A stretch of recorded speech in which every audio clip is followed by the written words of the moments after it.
Yeah, so before I get into what I wanted to share with you today from the teachings, I haven't been here for a while, so I'd like to take an opportunity just to open it up to questions. Everybody, anybody who is new today? Anybody who is fairly new today? They come a couple of times, or okay, good. And this is also people online too. So, do you have any questions? Just about what you've heard so far, how to apply it, what it means, your own life. I mean, there's not always an opportunity we have to talk this way. Yes, sir. Oh, and yeah. So people online can hear.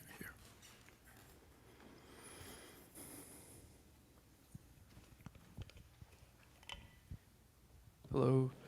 So my question is, like when I practice meditation, I sometimes am inconsistent. So I was wondering how to Your practice is inconsistent. is inconsistent. Inconsistent? Inconsistent. Yeah. And you're afraid that you're the only person here who has that issue. No, I'm just wondering how to continue Yeah. make it more consistent. Yeah. So, I think that is again, we live in a world, in a society where we do not have lots of support and affirmation for inwardness. Is that true? I mean, we live in a world where our support is for outwardness, right? Chronically, consistently pulling us away from ourselves. Right? So even though people who undertake meditation or interest in meditation understand that there's, that something's out of whack, right? Yet when you sit down to do it, the habit energy often pulls you away. Yeah, so what can we do? First thing is a clear aspiration. A clear aspiration is the most powerful thing that can offset your conditioning. Conditioning meaning kind of the way you've been conditioned. So you have to be very clear in your mind, why am I meditating? Right? Be very clear in your mind, what are the fruits that I'm hoping to gain by meditation? You might have had that thought when you first thought about meditation, but you need to keep repeating it, especially at the beginning of your meditation period. Right? You have to remind yourself, why am I meditating? What are the fruits that I hope to gain from meditation? So that's often an element that people lead out. And again, our minds are so active, especially with social media and all devices. So we're always on the go, and then we sit down to meditate. It's like people come here, I'm not faulting anybody, but it could have been, the last thing you did when you before you got out of your car is check your messages, right? And it'll be the first thing you'll do when you get back in your car. And some of you might have just checked them right outside the hall here, or maybe in the foyer. So, we don't prepare our minds for meditation. It's important that we prepare our minds by reminding ourselves, why am I practicing? What are the fruits that I hope to gain? Okay? Number 2, meditation should be a positive experience. Right? If it's not a positive experience, okay. When we have positive experiences, there's a tendency that we'll want to what? Repeat them. When we don't have a positive experience, we'll tend what? Not to want to repeat them. Okay. So it's very important that our meditation be something that feels good. Is that clear? Yes. Now, is meditation easy? Quieting your mind easy? Stabilizing your mind easy? Concentrating easy? No, for many people. It's so counter to how our mind is being stimulated in this culture, right? So, it's very important that you begin small. Right? I mean, if at this point your capacity to stay focused and concentrate, enjoy it, let's say is 10 minutes. That should be your that's where you begin.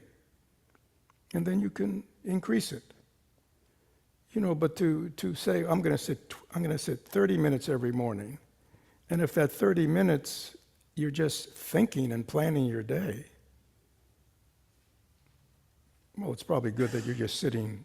That's probably helpful, but that's not what it's about. So it's better to have 10 minutes of quality, right, than 30 minutes of like you say, intermittent. And then it's important to be consistent. Consistency means just some level of discipline, right? What do you do for a living? I'm a tutor. You're a tutor. What do you tutor? Math. Math? Mm-hmm. All right. How did you learn math? School.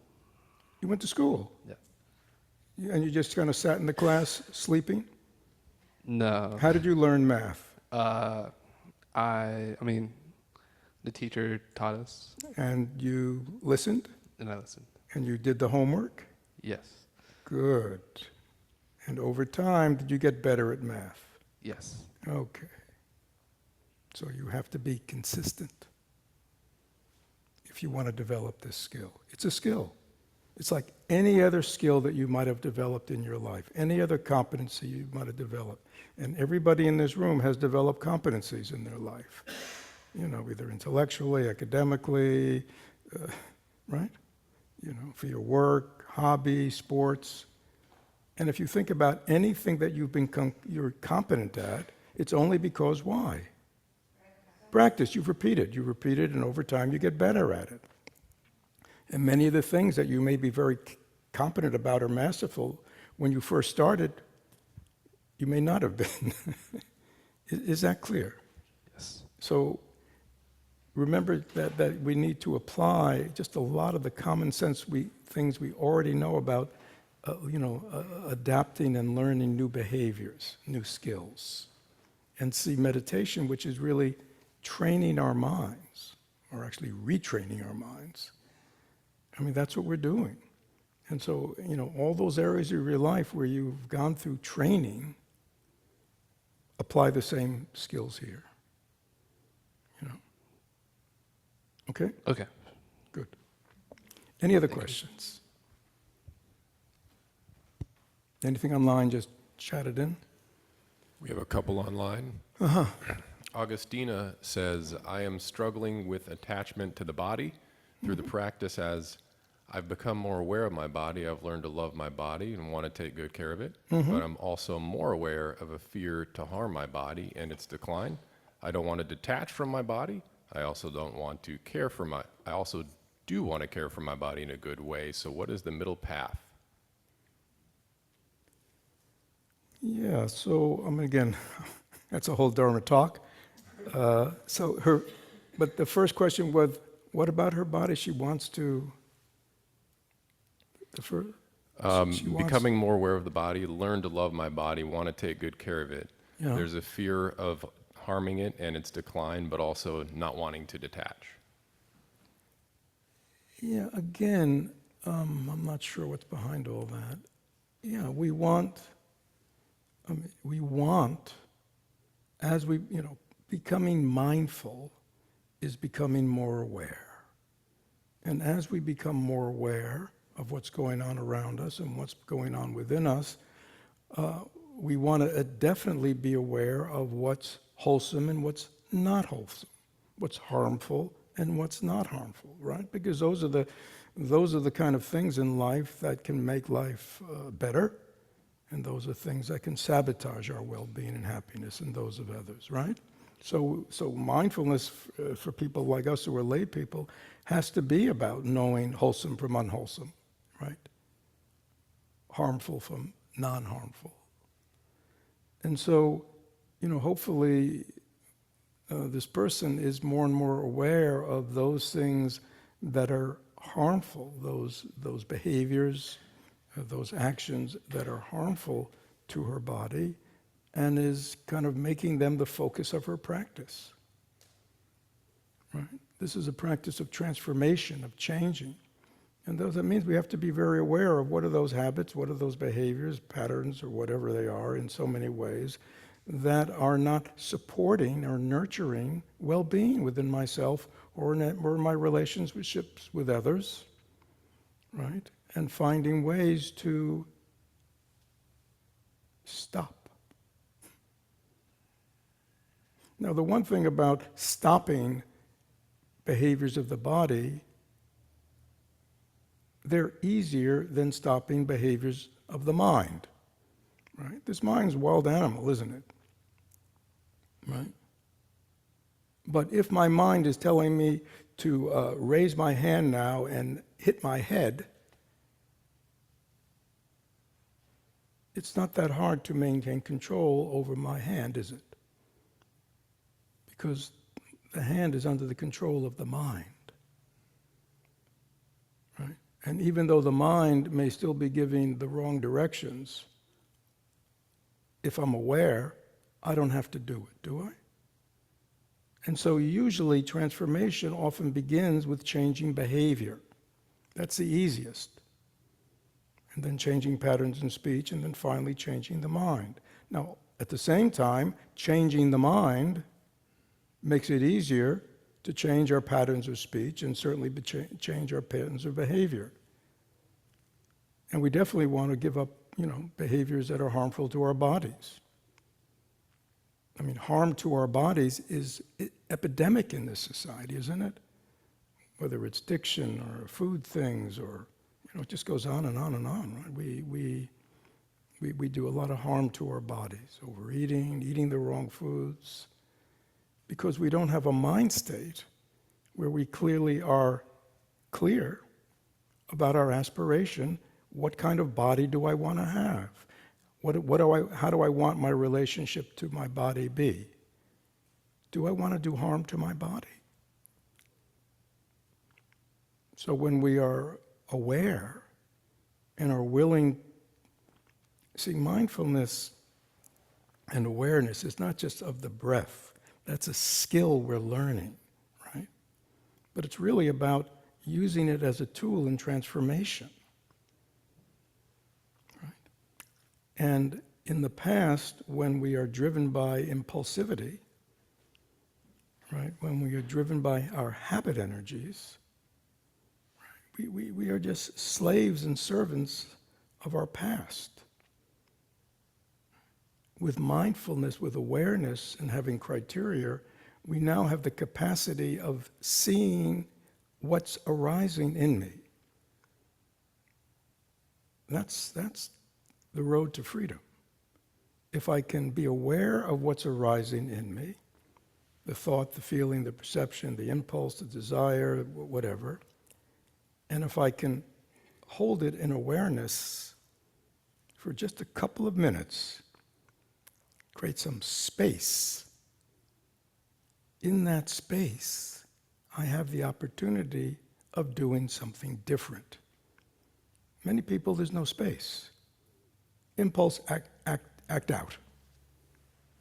Right? Feeling state, act out. Feeling this way, let it rip. There's no self-awareness, there's no mindfulness, there's no capacity to have a little space to see what are the effects going to be if I do this, if I say this. Without that, it's very difficult to really change. So mindfulness and meditation, again, is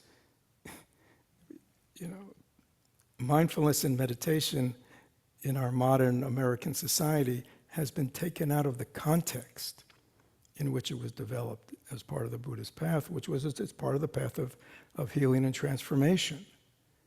So it's become therapeutic, which is helpful. I'm not saying that, but it's missing its real power and really what it was developed for. Okay? And is there another question? Swati says, sometimes it is impossible to shut the mind and break the negative thought patterns. Even forcing it to indulge in mindfulness doesn't help. It ends up exhausting the mind. How do you stop that? Well, you stop forcing. Ours is not a path of forcing. Ours is not even a path of stopping. You know, one of the things you noticed in the meditation that we did today, the instruction to stop your thoughts? No.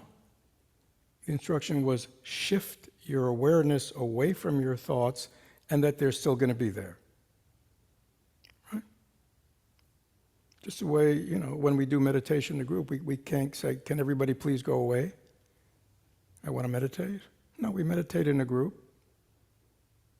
We meditate in the world of sounds. We meditate in the world of sights, smells, body sensations, right? So this is why this practice is so wonderful for lay people, because our practice is simply to learn to be aware, to be mindful of. Right.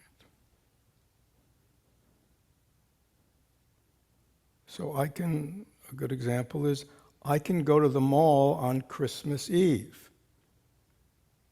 Anybody ever been to the mall on Christmas Eve? What's it like? What? What? Chaos. Everybody running around, you know, running from one store to the next, you know. You know, you could go there on Christmas Eve and just sit on a bench, couldn't you? And just watch everybody running around crazy. But you don't have to run around crazy, do you? Do you? No, you don't have to get caught up in that. You can just, it's interesting. That's what we want to do. We want to be able to develop the capacity to watch our minds without reacting. The path of the Buddha is not a path of, you know, controlling reality. The path of the Buddha is about changing how we are relating to that reality. How do I relate to my thoughts? How do people relate to their thoughts now, before they practice? How do you relate to your thoughts? You think they're true. We have thoughts all day, and what do? Believe them, follow them around, let them run our life. Is that true? Not all the time good. Getting a little better. But yeah, I mean, it's kind of crazy. Because these thoughts, they're endless. They're endlessly coming and going. And if you watch your thoughts, most of them are irrational, irrelevant, distorted, self-centered. Makes a mountain out of a molehill, right? Highly unreliable source of information. And yet we what? We run our lives on them. We run our emotions on them. Oh, somebody hurt me by what they said. And immediately we what? Get upset. Right? We don't stop and be aware and present, and you know, we're monkey do, monkey see. Yeah, so we have to develop some capacity of relating to the world of thought in a healthy way. Yeah, you cannot stop. Anybody ever try to stop thinking? How'd it go? You didn't go. You know why? You can't stop thinking. Because thinking is just a normal part of how our mind works. We have a thinking mind, right? I mean, can you stop seeing? Everybody right now stop seeing. Right? How's it going? Now, even those of you who've been tricky and closed your eyes, you can still see the back of your eyes. You're still seeing. You know, stop hearing. Okay, everybody now stop hearing. Can anybody hear me?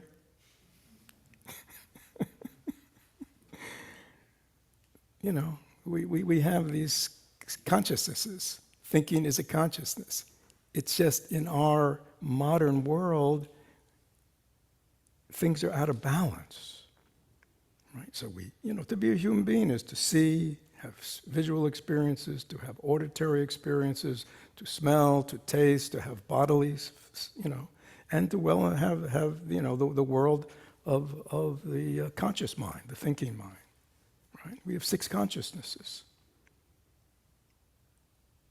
In our world, I'm talking about our American modern world, which of those 6 gets 95% of the working out?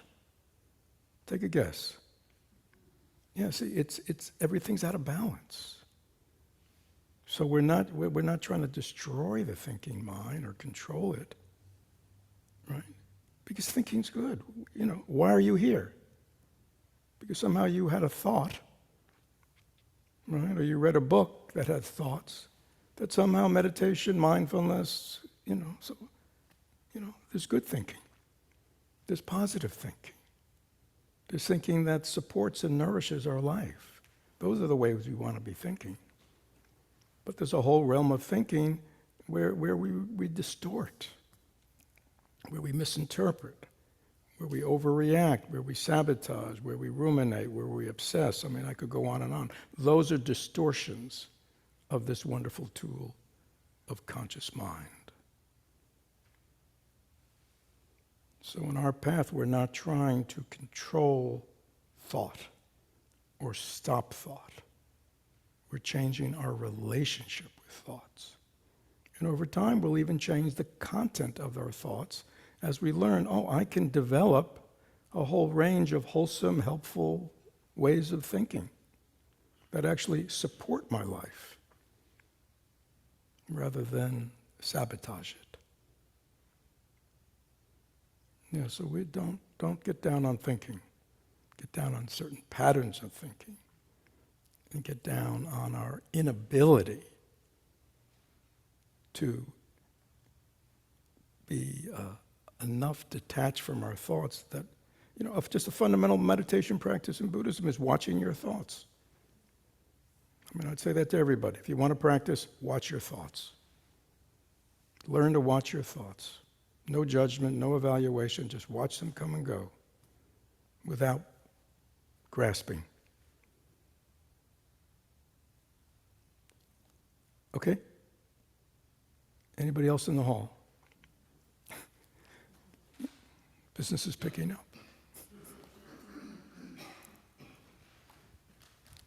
Yes. So the word grasping. So I found myself able to move more into focusing on the here and now. You're moving more and more into, just hold it up to Sorry. Yeah. I find myself now able to focus more on the here and now, but I find in really nice moments, like a beautiful sunset every night while I'm washing the dishes, or with my 10-month-old where she's being super cute, I'm grasping and I don't want the moment to end, which is making me not enjoy the moment as much as I feel like I should. It's funny, this is getting into a little bit what I was going to talk about today, but we'll just can this and we'll just go with this. Yeah, so that's wonderful. How old are you? I'm 41. You're 41. You've been alive 41 years. Mm-hmm. In that life, how many experiences do you think you've had? A lot. More than 100? Yes. More than 1,000? Every second. Is an experience. So you've had a ton of experiences, and you had them like when you were a child too? Yep. When you were an adolescent, you had them? Yes. How about when you were young adult, you had them? Yes. Okay. You had lots of experiences? Yes. Good ones? Yes. Bad ones? Yes. Yeah. Okay. Where are they all now? In the past. Well, how about a better answer? Where are they? Is there such a thing as the past? Look around. Can you see them? Just look behind you. Do you see your past following you? No. No. Why can't you see the past? I don't have an answer to that question. No, this is not a tricky philosophical question. What's your name? Mike. Mike. Why can't you see the past? Because it's gone. It doesn't exist anymore. There you go. Yep. So all those experiences you've had. See, the Buddhist teaching is based on reality. He just looked at reality and came to the sane conclusions. So all those experiences you've had, good, bad, and different, Have any of them lasted? No, No. Why not? because that's not how time works. Yeah, well, we could go lots, but they don't last. That is the nature. All experiences last as long as the experience. Right? Is that true? Yes. Do you want to live in reality? Yeah. Are you sure? No. All right. I mean, this is the deal. Mm-hmm. Do we want to live in reality? You're telling me, and you're not a Buddhist scholar, are you? No. You're not a deeply profound awakened practitioner, are you, Mike? No. You're fairly new to all this? What? You're fairly new to all Yes, this? yes. Yeah, I know I've seen you here before. Yeah, okay. And yet you know. The nature of all experience is transient, impermanent. Is that true? Yes.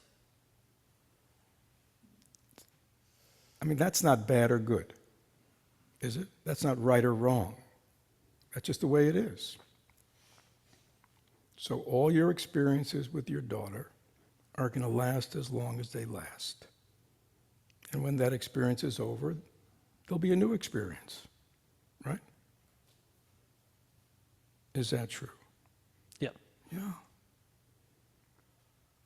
But there's a part of us that what? That wants to just hold on Yes. And the Buddha said very fundamentally that grasping is a source of suffering. See, the Buddha's teaching is about how do we relate to this world and not suffer. And one of the key things he's realized that it's this wanting to hold, wanting to attach, it causes us suffering. And yet it's bizarre, because if I said to you, do you want all bad experiences to last? No. So you see how you're biased, aren't you? Mm-hmm. Right? You know, when your daughter's acting, how old is your daughter? 10 months. Is she always delightful? No. Is there some times when she's worse than not delightful? Yeah, I want those moments to end. You're very happy Yes. that they don't last forever. Can you see that? Mm-hmm. So we have this kind of, can you see it's all distorted? Yeah. And unfortunately, Mike, you can't have one without the other. You see, if you say, I want experiences to be permanent, so I could just enjoy the same experience forever and ever. Is that true?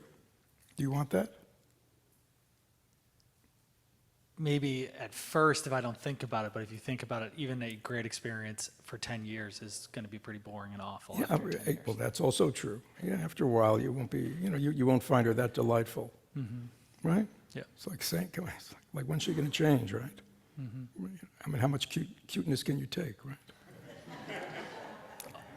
I guess, yeah, without the crying and the sleeplessness, like those moments, they really bring you back. They make you feel good. Yeah. Without them, it would just be really tiring. Yeah. So what our practice helps us to do is to live in reality with presence and ease and acceptance.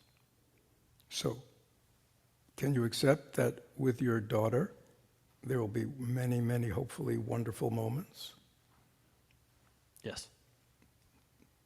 Can you accept with your daughter there will be many, many moments that are horrendous? Yes, absolutely. All right. And that's just the way it is. That's not bad or good. That's just the way it is. And Buddhism helps us, the teachings helps us to live in reality without grasping. Because in Buddhism we talk about attachment aversion. See? Those are like the two polarities that just keep swinging people around, right? We are endlessly attaching to the things that we want, but we're pushing away the things we don't want. And for most people, that's what their life's about, right? And that takes a lot of work, a lot of manipulation, because they're endlessly what? Grasping, trying to hold on, trying to, right? Get all their cookies lined up, right? And then there's all this other stuff that they don't want coming into their life that they're endlessly having to push away. That takes a lot of work. And the problem is, it doesn't work. Why doesn't it work? Because things are endlessly changing. as you know. There's no permanence in this world. So our practice is the practice of acceptance. Acceptance of reality as it is. Right?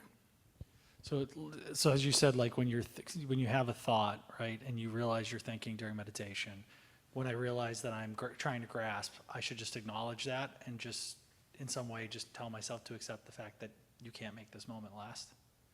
I'm trying to guess I'd be a little bit more practical for myself, just in those moments on ways to try to deal with it. You got to talk to him. You know, you got to explain reality to Mike, because he doesn't live in reality, does it? See, you're learning the Dharma, right? You're learning these teachings. Mike doesn't get them yet. You know that guy in there? That's your old conditional self. He's still living the old way. So your job is to take what you hear and read, and right at that moment, remind him. Right? That's great. Thank you. You know?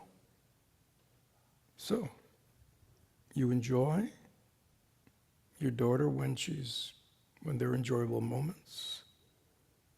And when, she's acting up a little bit, you love her also. And you just respond differently. But you don't wish that it always stayed that way. Everything changes. And this is why we want to develop equanimity. How can I be at ease and with everything? The good, the bad, the wanted, the unwanted. That's just, okay? Yep, thank you. And by the way, meditation practice is a very good way to help it. Because on the cushion, you're learning to sit mindfully and to let things go. Thoughts arise, stories arise, all kinds of things can arise when you're sitting. And if you learn just to let them go, right? Don't grab, you're developing the skill that then you want to take into life. It's easier then to let go of things in life. The mind isn't that used to holding on, clinging. Okay? Other questions? Let's keep going. Anybody else? No comments, only questions. Yes.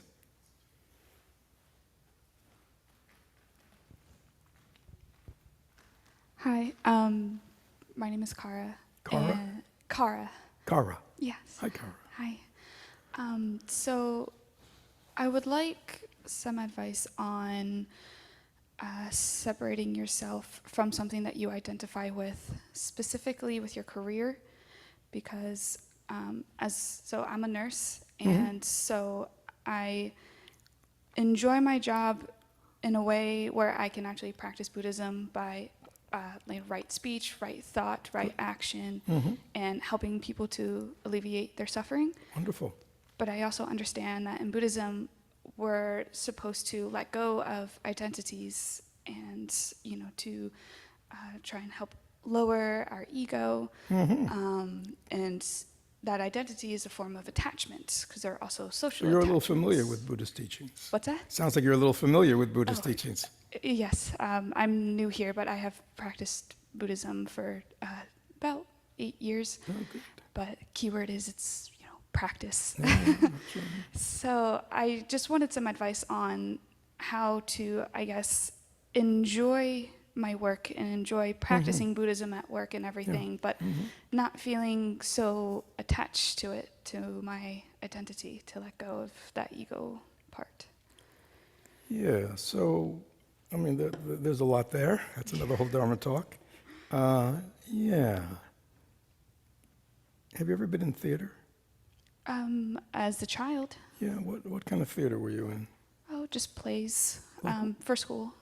What kind of play were you in? Musicals, mostly. Yeah? Oh, yeah. Did you have any roles in those musicals? Yeah. Give me an example. Who'd you play? Well, we did Beauty and the Beast. And who were you? I was like one of the candles. Okay. All right. So you were given a role, an identity, to be a candle. Yes. Is that true?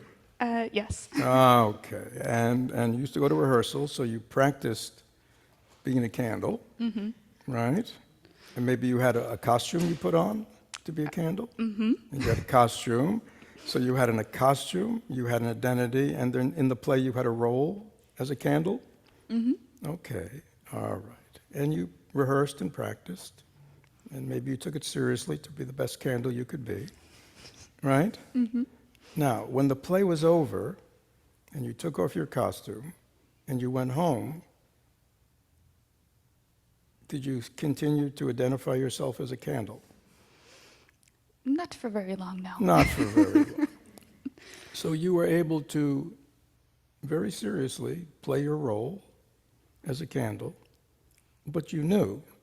I mean, if I had run into you, let's say the next day, and said, "Hello, candle," what would you have said to me? I would have said, "Oh, I'm not a candle right now. Right, I am. I'm just Kara." There you go. Okay? So in this life, you're you. You're Kara. Kara will play many roles in life, won't she?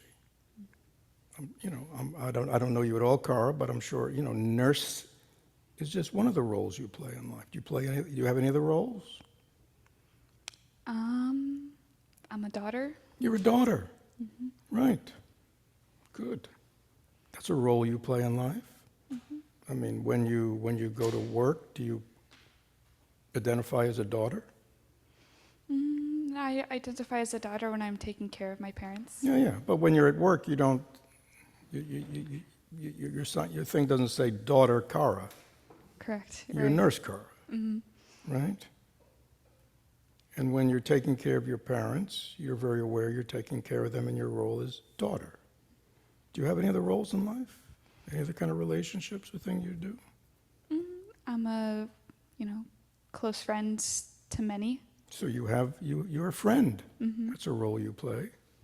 Are you, when you're at work, do you keep thinking about your friends and have trouble remembering what you're supposed to be doing with the patient because you're still caught up in being a friend? No. You don't have any trouble? Okay. Do you get it, Kara? Yeah. It's like that. You are Kara. Kara is the one, before she puts on her little nurse's uniform and puts on her tag, that's Kara. Okay? And Kara goes to work, plays her role, good nurse. And when her shift is done, what does she do? I take my badge off and I'm no longer playing nurse. Right. You're Kara. But if you don't know that, Kara, you could still be in your mind playing nurse. Is that the problem? A lot of people have trouble letting go Yeah. and just moving, knowing that we play different roles and we don't have to carry things with us. Right? Now, the more Kara knows who she really is, like another role you might have could be identity that you've got to be careful you may cling to is you're a Buddhist practitioner. Pretty something, right? See, that could be another role we could even get into. In Zen, we say,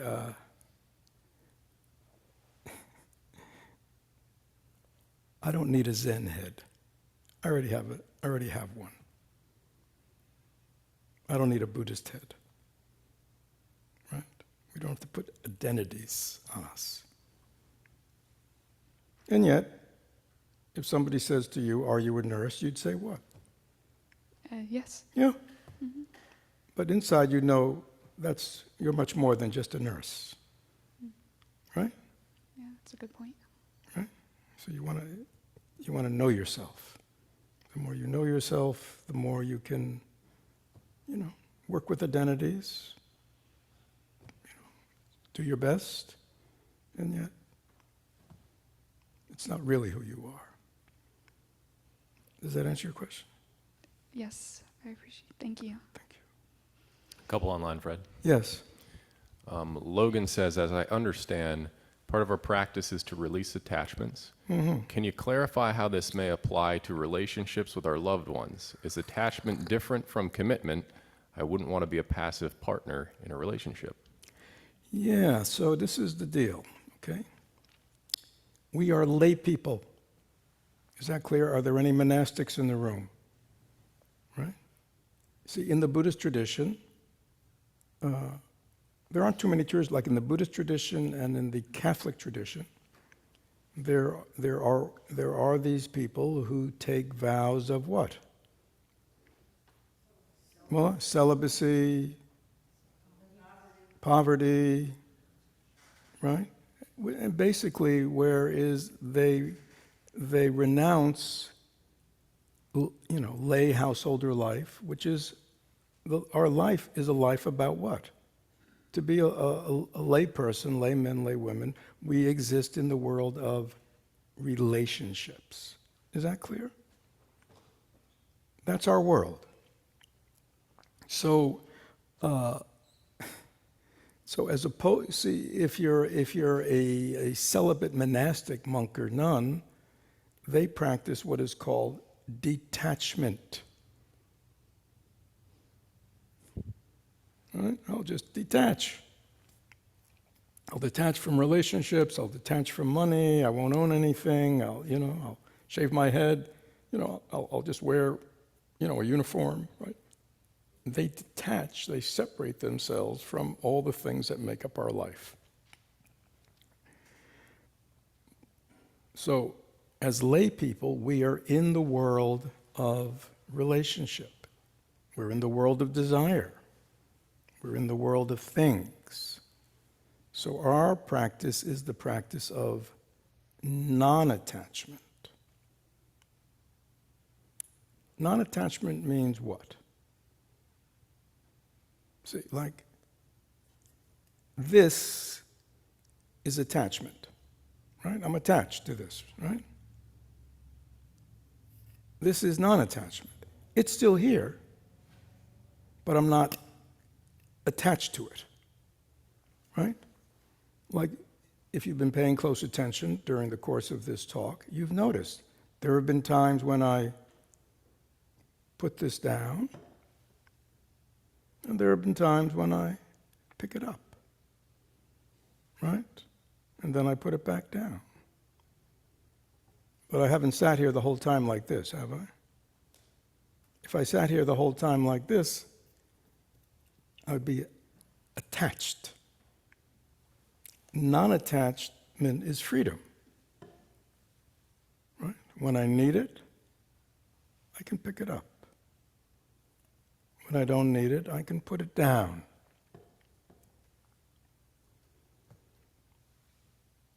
Now, the question was about relationships, commitment. Yeah, so to enter the world of relationships, especially relationships that involve some level of commitment, we cannot be non-attached completely, can we? Because the whole life... Anybody ever get into a relationship with another human being? Just wondering. Okay. What is we do it because there's something we want, isn't there? There's something we want from that person. We want friendship, we want love, there are all kinds of things we want. We want somebody to cook for us, who knows what we want. Okay? So, we enter into, as lay people, we enter into the world of relationships because, we have some needs for companionship, for all kinds of things, right? So that's our lay life. Monks and nuns don't do that. Okay, supposedly. But we do. So, and like the person said, some relationships we enter into are committed. Right? We make commitments, right? Commitment means no matter what happens, I'm committed. Is that true? And yet, if we're too attached, it can be destructive to ourselves and the relationship. Because if I can't put this down, right, then I have to take this wherever I go. All of a sudden, this could be an impediment in my life, right? You know, Michael, you have a 10-month-old daughter, so you're just learning about children. My children are now in their 40s. So.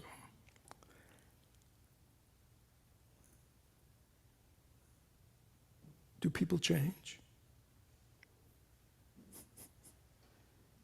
Right. Do people change? Yes, they do.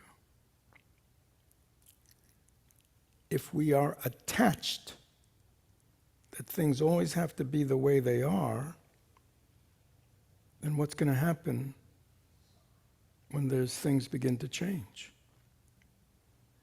Anybody ever been there? What? Yeah, we suffer. We suffer, and we cause suffering to them.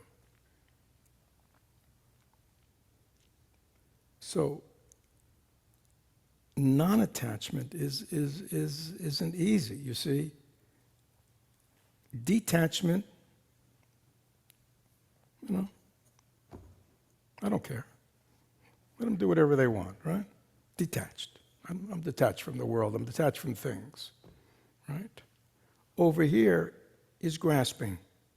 Over here is attachment, holding on, right? In the middle is non-attachment. Attached, but not grasping. The attachment is looser, right? Is that easy? Anybody ever been in a close relationship with somebody? Yeah. Is non-attachment easy? To be attached, but not so attached that you have to be controlling, manipulating? Not easy. But yet I would say our path as lay people, especially in relationship, there's so much we can learn if we're willing to use our relationships. And this need we have to attach. I mean, if we're honest, do we accept everybody just as they are? Especially the people we're closest with and live with? We totally accept them just as they are. Is that true? Mm-hmm. Yeah. It's often those people we're closest with who we most want to be the way we want them to be. Is that true? Yeah. But there's a problem with that. Anybody know what the problem is? What? They don't stay the way you want them to. They're their own person. Can you believe it? You know, I mean, it's one of the most bizarre things in the world that other human beings think they have a right to be themselves. And don't like it when we demand that they be the way we want. Is that true? And it also goes the other way. Right? Right? If somebody's very attached to you and grasping at you, they want you to be what? What? Certain way. And that creates lots of problems. So again, this middle ground of, in relationship of, you know, finding that it's not attachment, but it's not detachment. To me, the way I define non-attachment, it's that place in the middle. I'm attached, but it's not attachment. It's non-attachment, which is a form of attachment. Is that clear? It's tricky, but I think it's the answer. It acknowledges that there is some degree of attachment, which there has to be in relationship, right? And yet, there's a certain degree of understanding and intelligence that allows us to, you know, to move through the world of change, move through the world of impermanence. Things don't stay the same. People change. We change. Any other questions from the? Christina had a question following Mike's about attachment to experiences. Mm-hmm. What about trauma? Traumatic events of the past seem to stay with us. This is one full Dharma talk after another. So trauma is very current. Anybody ever hear the word trauma? Are lots of people acknowledging trauma in their life these days? Yeah. So, yeah. I've actually given talks on trauma. Yeah, so again, the question is what? Attachment and trauma? What was the question again, Brad? Forgive me. About attachment to trauma, because traumatic events seem to stay with us more. Yeah, so I think, that's tricky. So, but and my position may be a little controversial for some of the trauma people. The Buddha taught, and if you come to the class on Tuesdays, you'll be learning about it. The Buddha's first noble truth was there's suffering in life. Again, this was not a judgment, this was just an acknowledgement. Yeah. All human beings, no matter how good life they have, they get sick, they get old, and they die. Right? It just happens in life. It's a kind of suffering. Getting what you don't want, and not getting what you want is a kind of suffering. Impermanence is a kind of suffering. Things are always disappearing. We're losing. Things aren't lasting. Things are changing. So the Buddha saw that human beings lost in all this, as well as the wars and violence and famine, and disease, and there's so many things. So the Buddha said, life is suffering.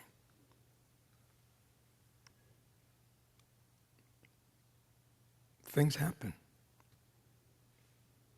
There are all kinds of people in this world. I often say to people, if you really want a really nice, predictable, good world, go live in Disneyland.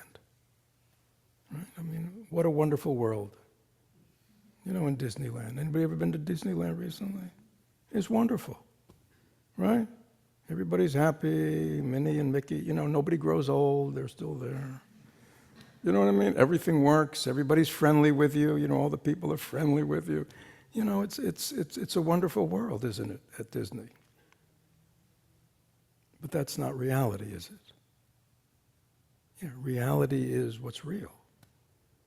And in this world, what is real and always has been real, there's always been violence, there's always been war, there's always been rape, all these things, there's always been child abuse, there's always been social dislocation for all kinds of reasons. Study human history. There's nothing new here. People have been traumatized forever by life and by the deeds of other people. Is that true? Yeah, there's nothing new. So people suffer, and people have experiences in their life which are, something traumatic means it's extraordinary. It's not the usual, right? And yet the reality is, whatever has happened, whether it happened when you were 3 years old or 30 years old, it happened. It was a real experience, and it was painful. And the many, many ways that people get traumatized by painful experiences. And yet, the truth is, because of everything is impermanent, that experience only lasted as long as the experience in reality. This is hard for us to take. But that is the truth. It only lasted in reality as long as the experience lasted. So why 10, 20, 30, 40, 50 years later do we still experience the effects of that? Because why? What?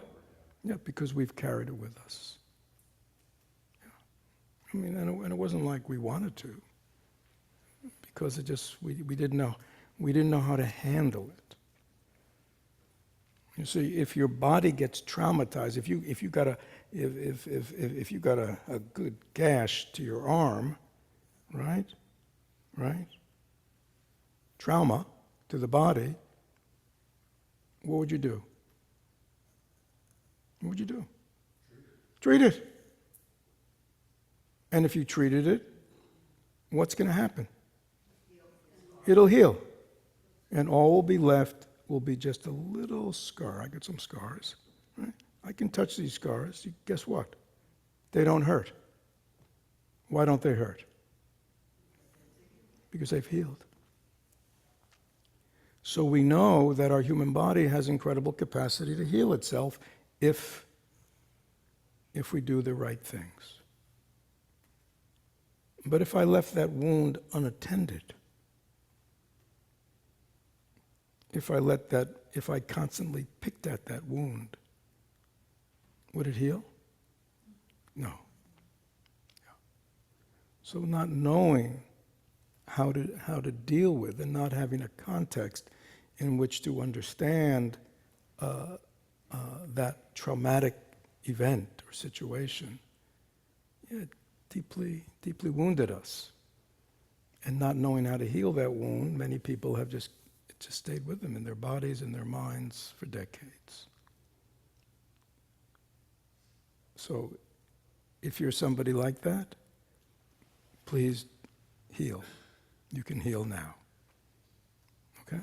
It's because the mind knows how to heal itself, just like the body. But again, we live in a society where that kind of wisdom about mind and how to take care of it and how to heal it and make it whole, we lost or we never had. But so we have to. Yeah, if we get too identified with traumatic events that happened decades ago and keep replaying them, it won't heal. Traumatic events happened and they're over. If we still experience them, it's because there's a part of us that still holds on to them. Right. And again, this is deep, and there's a lot of good research in the psychiatric about trauma and why this repetition occurs and why the body. But I assure you, it can heal. Actually, I gave a talk. I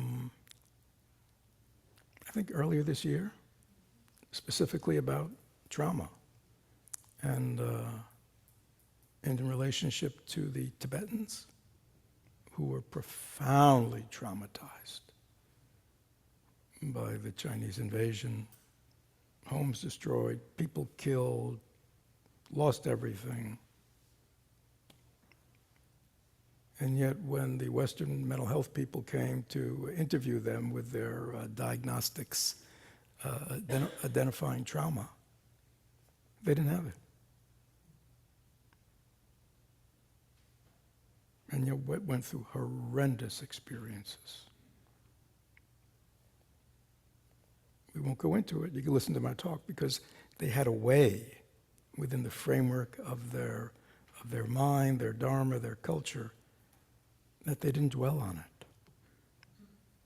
It happened, it was sad, and they move on. And I could go talk more about that. Yeah. Any other questions? Any questions in the hall? Any questions online? Now's your chance. Any questions about your life and dharma practice? Yes, sir. Is this helpful today? I mean, nobody's saying, "Where's that talk we were promised?"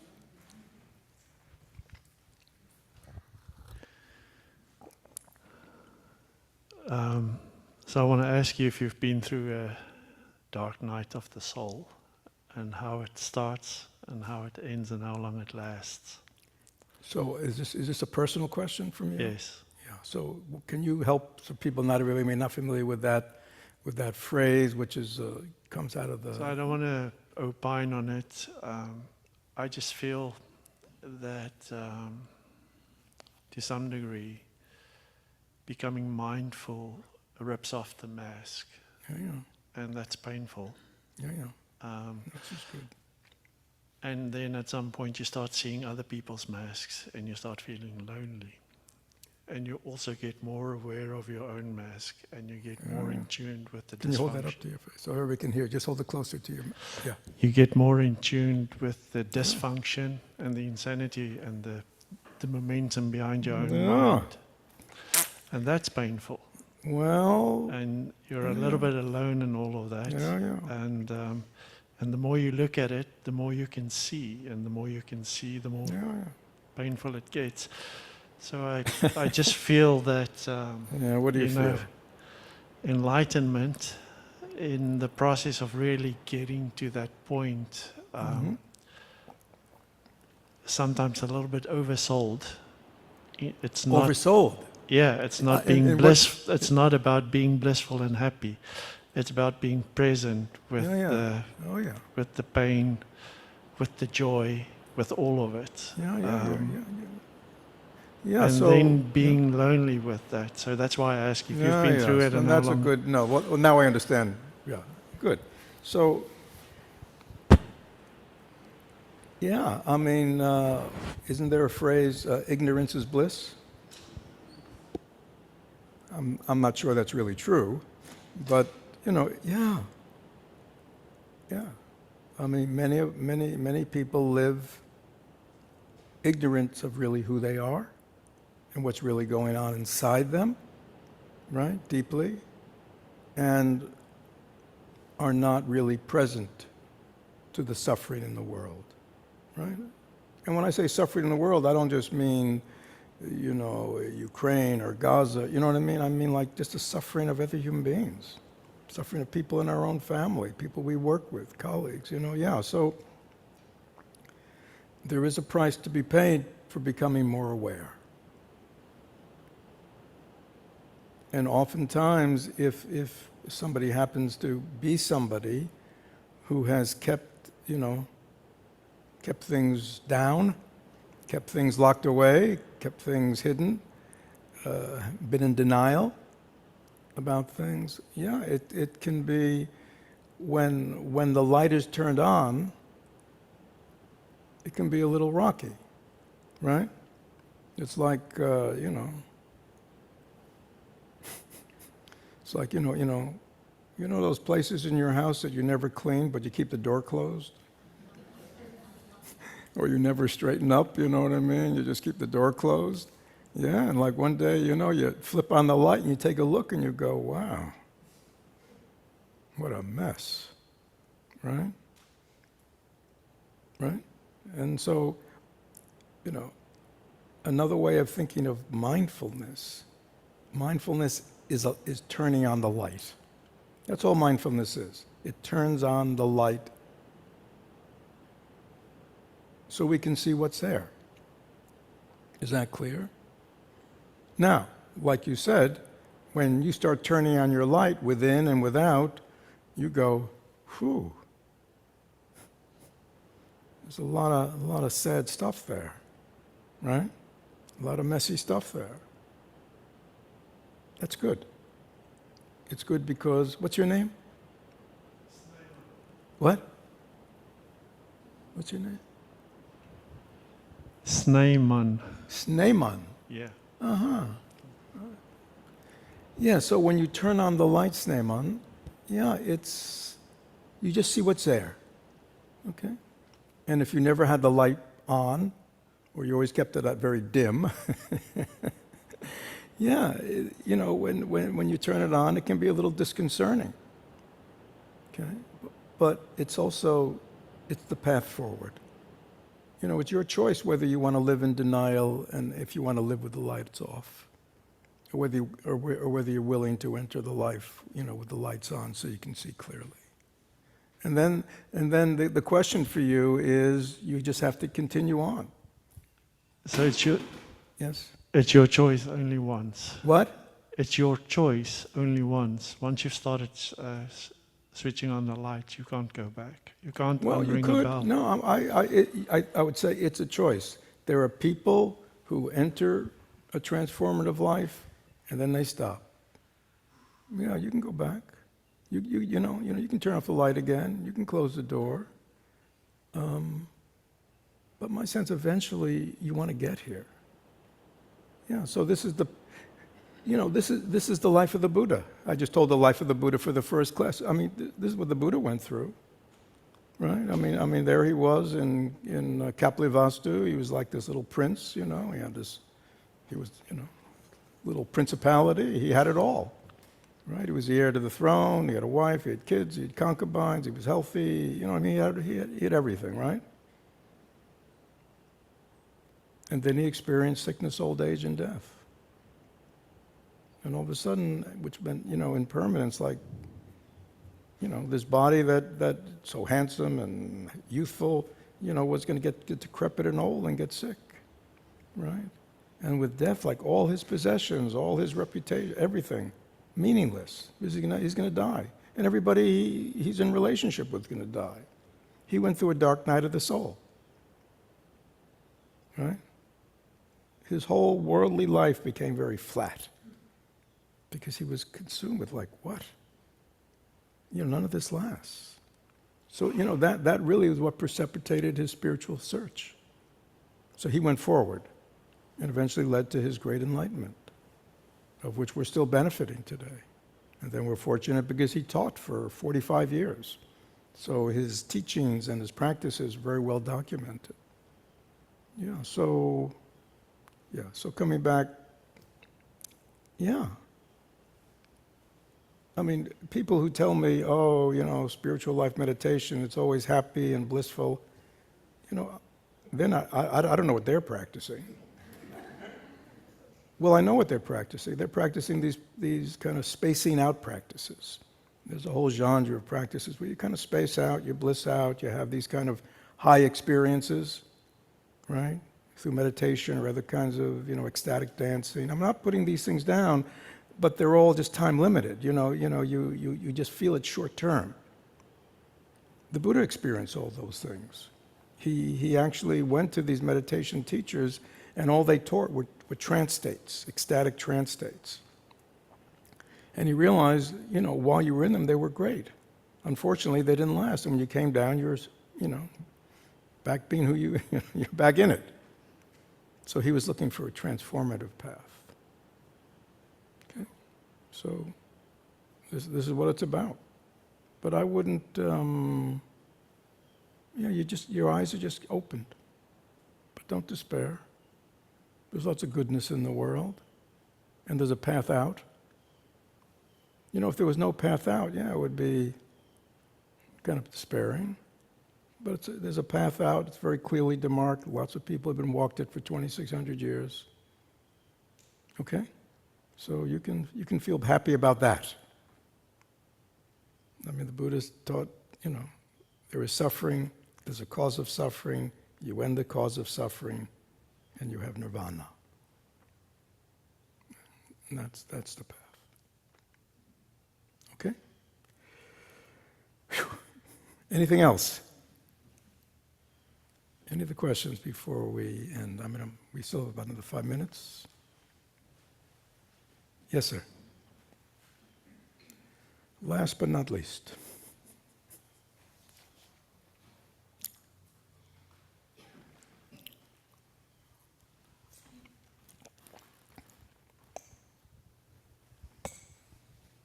Good morning. This may seem like a simple question, but I can't figure it out. Okay. What is the difference between reflection and meditation? And if I'm trying to use meditation, should I use meditation to reflect, but that's thinking? Yeah. And I'm not supposed to be thinking when meditating, so when do I reflect? Yeah. So that's good. Because that's very well misunderstood these days. So going back to the time of the Buddha, when he taught, he would tell all his students, hear my teachings, reflect on my teachings, and if the reflection convinces you that they're true, they're right, they're good for you, then practice. Okay. So reflection, which means, you step back from something and you reflect. like to today. I mean, I've been giving all kinds of teachings. Well, hopefully you'll reflect on them. Do they make sense? Do they make sense for my life? Do they make sense for other people? You know what I mean? Is this, do these things sound true? This is reflection, this ability to step back and use one's analytical, logical, and experience, right, to assess whether something, makes sense to you. That's reflection. And that's a very important part of the Buddhist path, because it is from reflection that we really get motivated to change. So it's very important that we reflect. Don't just take it in. The Buddha said, he said to his disciples, don't take what I say because you love me or respect me or I'm the Buddha. Test it through your own experience, through your own minds, so you're convinced that it's true. Okay? Now, in the field of formal meditation, there is meditation, there's single-pointed concentration meditation, where you focus on an object such as your body, your breath. It could be a mantra, a visualization, a pebble, an image of the Buddha. You're single-pointedly concentrating on the breath to calm and stabilize your mind. But there's also a whole bunch of analytical meditations, right? Where they're meditations in the sense that you do it with concentration, but you're kind of examining a subject, but very precisely. And these meditations are kind of written out, so they kind of make analytical sense. They're kind of leading you along a deepening track. And then there's a whole body of meditation called insight meditation, where you're actually looking more directly into your mind to understand what is the nature of mind, what is the nature of self, what is the nature of thoughts. Right? So that's very kind of intuitive inwardly. Am I answering your question? I think so. So is that possible to do when you're on your own, just in silence? Because does the insight meditation and the analytical meditation require it to be guided? Because otherwise, you'd have to have some sort of rubric that you're going from. Yeah. So traditionally, you may be given a text that would have the analytical, and you might, and in your meditation, you would have it here, and give you a concept. And then you would, put it down, and you would reflect on it. Right. So it doesn't have to be guided by somebody else, but there is guidance. I mean, the whole field of analytical meditations are, so like last week we did full moon. We did loving kindness meditation. So we might call this an analytical meditation. All beings are just like me. Everybody wants to be happy. Nobody wants to suffer. That's the way we kind of open up to the world, rather than, I don't like this one, I like that one, this one's, you know what I mean? Everybody's the same. So it's analytical. So you would take that as a subject to your meditation, and then you'd reflect. Is that true? Right? I mean, what's your name again? David, right. If I said, David, just cutting to the chase, if you had a choice, would you be happy? Sure. Sure. If you had a choice, would you not suffer? Yes. If you had a choice, would you want your family, loved ones to be happy? Of course. Okay. Would you want them not to suffer? Yes. Okay. And I'm sure if we went around the room, everybody would say the same thing. So you reflect in this way, and you go, well, how about, the person who checks you out at Publix? You see? Yeah. You see, you visualize them. You visualize the people you work with. Some you like, some you know what I mean? But then we're getting out of that and we're going, are they just like me? At the core, do they want to be happy? Do they want their children to be happy, to be safe? So that's an example of kind of an analytical meditation, but you're doing it in a very concentrated way to produce a certain result, which is really a change in the way you view things. So right view is very central in Buddhism. Whew. Well, We've covered a lot of territory today. I hope this has been beneficial to you. I was going to speak on there are three aspects to modes of liberation, one of which is called wishlessness or aimlessness, but I'll save that for my next talk. Okay. Thank you, everyone.